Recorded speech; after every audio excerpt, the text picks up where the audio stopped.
Hi there, I'm Melissa Moody, co-founder of Wednesday Women and executive producer of The Ripple, bringing you a special series of episodes where we sit down with the incomparable Glo Harris.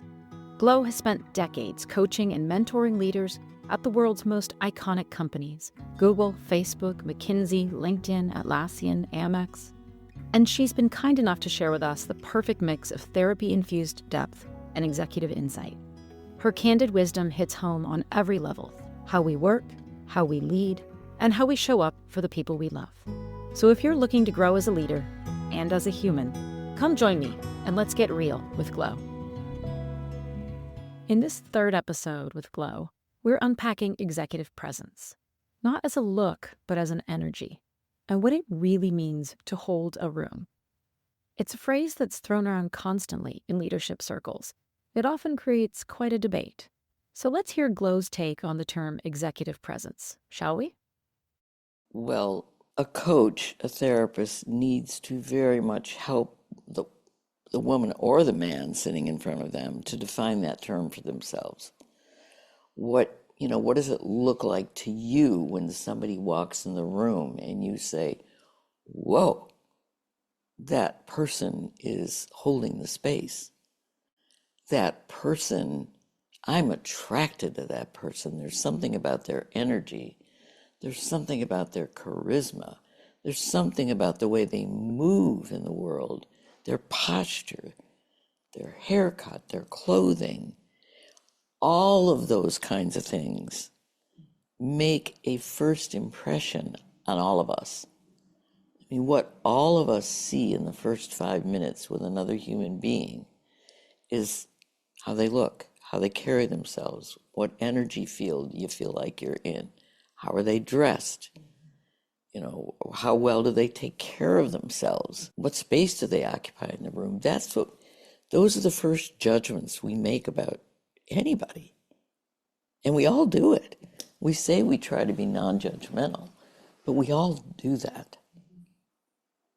Well, executive presence, if that's a term that's used, what it means to me is that anything that in the first 5 minutes or so that I can detect about that other person, what I can see, hear, smell, feel in myself, notice about them. And then to keep checking myself as the interview proceeds. Does that manifest throughout the interview? Or do I find ways in which the person then schlumps themselves or throws their papers around the desk? Because so much of Glo's work is rooted in Gestalt therapy, she moved the conversation into considering the deeper layers of presence, the things that we sense before we may even realize it. When I say that I am present in the moment, it's not just present with my eyes or my ears, but with all of my senses, noticing. And it matters. It matters a lot. Call it executive presence, call it charisma, call it giving off an air of confidence without being a show-off, call it what's the balance between self-deprecation and self-promotion. It matters. At this point, our conversation shifted into the practical realm. What executive presence may look like in the boardroom, in the office, in professional spaces. Show up and be present. Don't take notes. Don't sit at the conference table with a pen out and make yourself look like the secretary. You're not. If you must take a note, stop the conversation and say, hang on for a minute while I write that down. Break the conversation, take your note, and then say, continue. If you're running a meeting and you're in a room of 8, make sure that your eye lands on different pairs of eyes, but stay with the pair of eyes long enough that it doesn't look like you're scanning the room. Now, we've touched on this a bit in other episodes of our chat with Glo, but here's her take on how executive presence takes on another form when leaders step onto a more public stage? My preference is to make sure that you have participated in the plan of how the stage is going to be set before you climb on that stage.